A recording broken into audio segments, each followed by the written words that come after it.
दोस्तों, इस दुनिया में सबसे कठिन काम अगर कोई है तो वह है अपने मन को काबू करना।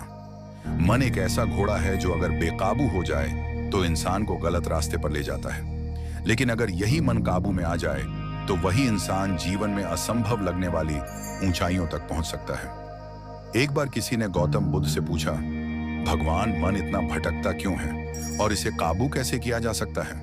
बुद्ध मुस्कुराए और बोले, मन बंदर की तरह होता है जो हर पल एक डाल से दूसरी डाल पर कूदता रहता है, और यही हमारे साथ भी होता है। कभी हमारा मन भविष्य की चिंता करता है, कभी अतीत की गलतियों पर पछताता है, पर सच तो यह है कि जो इंसान अपने मन पर नियंत्रण पा लेता है वही सच्चा विजेता बनता है। एक, मन को काबू करने का पहला तरीका जागरूकता। बुद्ध कहते थे, मन को काबू करने का पहला कदम है उसे समझना।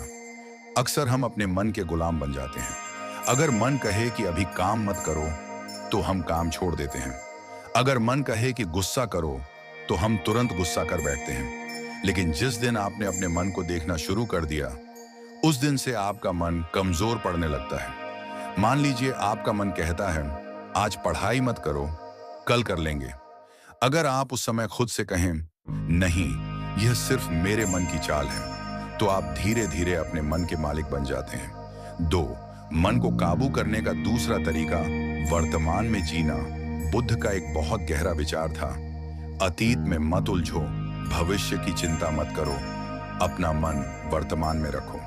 हमारे जीवन की सबसे बड़ी समस्या यही है कि हम वर्तमान को भूल जाते हैं। कुछ लोग अतीत की गलतियों को याद करके दुखी रहते हैं, कुछ लोग भविष्य की चिंता में अपनी नींद खो देते हैं। लेकिन सच ये है कि जीवन केवल इसी पल में है। अगर आप इस पल को पूरी जागरूकता के साथ जीना सीख जाइए तो आपका मन अपने आप शांत होने लगता है। तीन, मन को काबू करने का तीसरा तरीका विचारों को बदलना। बुद्ध कहते थे, हम वही बनते हैं जो हम सोचते हैं। अगर आपके मन में नकारात्मक विचार भरे हैं तो आपका जीवन भी वैसा ही बन जाएगा। लेकिन अगर आप अपने मन में सकारात्मक विचार भरते हैं तो धीरे धीरे आपका जीवन बदलने लगता है। इसलिए जब भी मन में नकारात्मक विचार आए, तुरंत उसे बदलने की कोशिश करें। जैसे अगर मन कहे, मैं यह काम नहीं कर सकता, तो आप खुद से कहें, मैं कोशिश कर सकता हूं और एक दिन जरूर सफल हो जाऊंगा। चार, मन को काबू करने का चौथा तरीका ध्यान, मेडिटेशन। बुद्ध ने मन को काबू करने के लिए सबसे शक्तिशाली तरीका बताया था, ध्यान।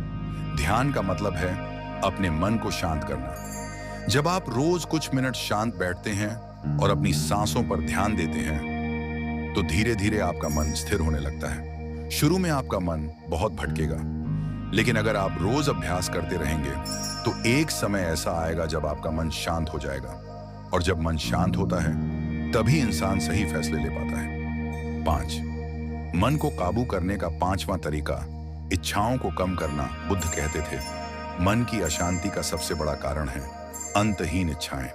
आज इंसान के पास बहुत कुछ है, लेकिन फिर भी वह संतुष्ट नहीं है, क्योंकि उसका मन हमेशा और चाहता रहता है। अगर आप अपने जीवन में संतोष लाना सीख जाए तो आपका मन खुद ब खुद शांत होने लगता है। बुद्ध का आखिरी संदेश कहा जाता है कि अपने अंतिम समय में बुद्ध ने अपने शिष्यों से कहा था, दुनिया में सबसे बड़ा युद्ध बाहर नहीं बल्कि अपने मन के अंदर होता है। अगर आपने अपने मन को जीत लिया तो आपने पूरी दुनिया को जीत लिया। लेकिन अगर आपका मन ही आपको नियंत्रित कर रहा है तो आप चाहे कितनी भी सफलता पालें, फिर भी अंदर से खाली रहेंगे। अंतिम सीख दोस्तों, मन को काबू करना एक दिन का काम नहीं है। यह एक अभ्यास है जो रोज करना पड़ता है। हर दिन अपने मन को समझने की कोशिश करें, हर दिन थोड़ा शांत बैठें, हर दिन सकारात्मक सोचें। धीरे धीरे आप महसूस करेंगे कि आपका मन पहले से ज्यादा शांत और मजबूत हो गया है। और याद रखिए, जिसने अपने मन को जीत लिया उसे ताकतवर इंसान इस दुनिया में कोई नहीं। अगर आपको यह सीख अच्छी लगी तो इसे अपने जीवन में जरूर अपनाइए, क्योंकि मन पर जीत ही जीवन की सबसे बड़ी जीत है।